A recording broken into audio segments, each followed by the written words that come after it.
and today we can discuss on nonlinear system, then characteristics of nonlinear system and types of nonlinearity.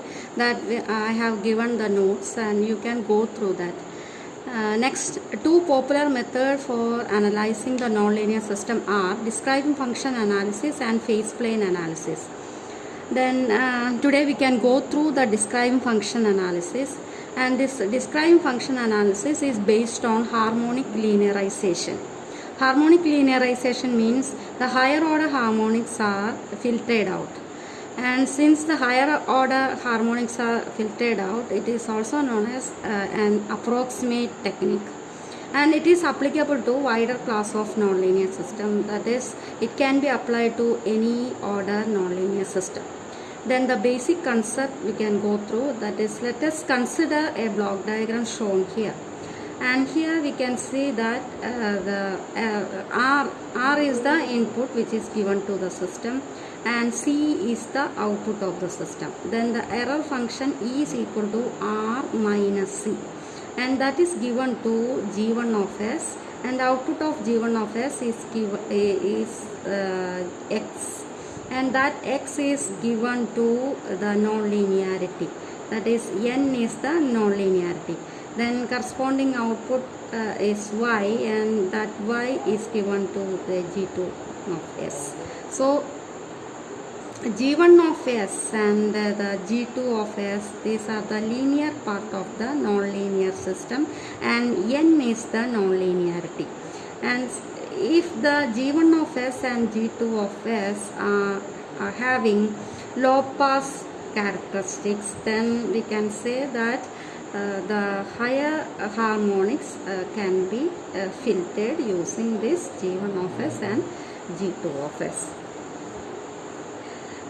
Now let us assume the input which is given to the system is X is equal to capital X sine omega t.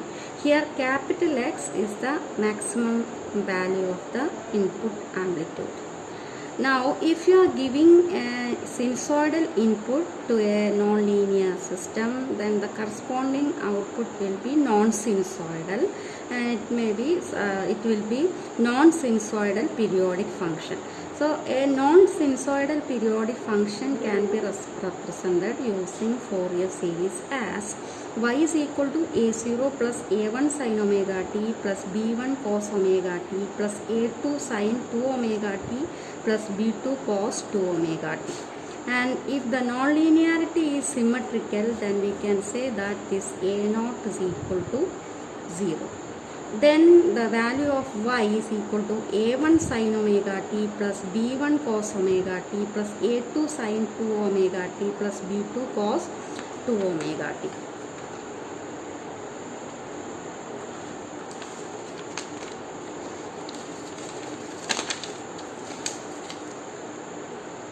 Now the output of y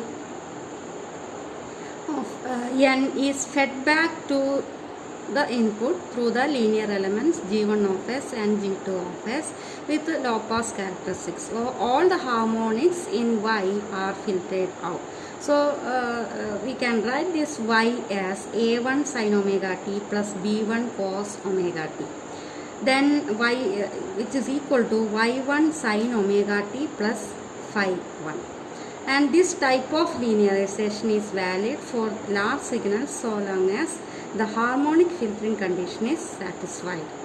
So the nonlinearity can be replaced by the describing function, that is given by kn x comma omega, where x represents the input and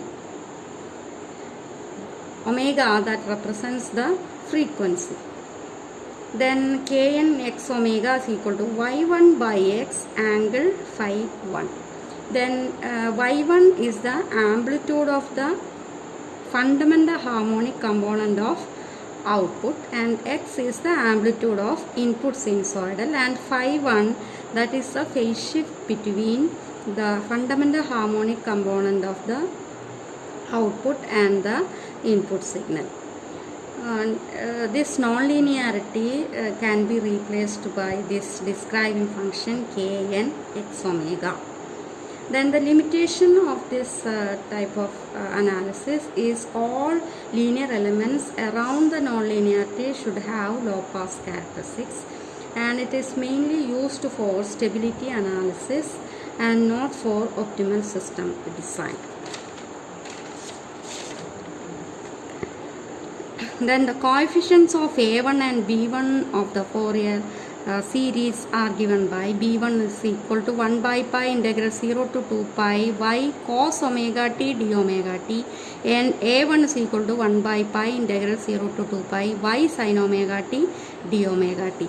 Here y1 is equal to root of A1 square plus B1 square, and phi 1 is equal to tan inverse B1 by A1.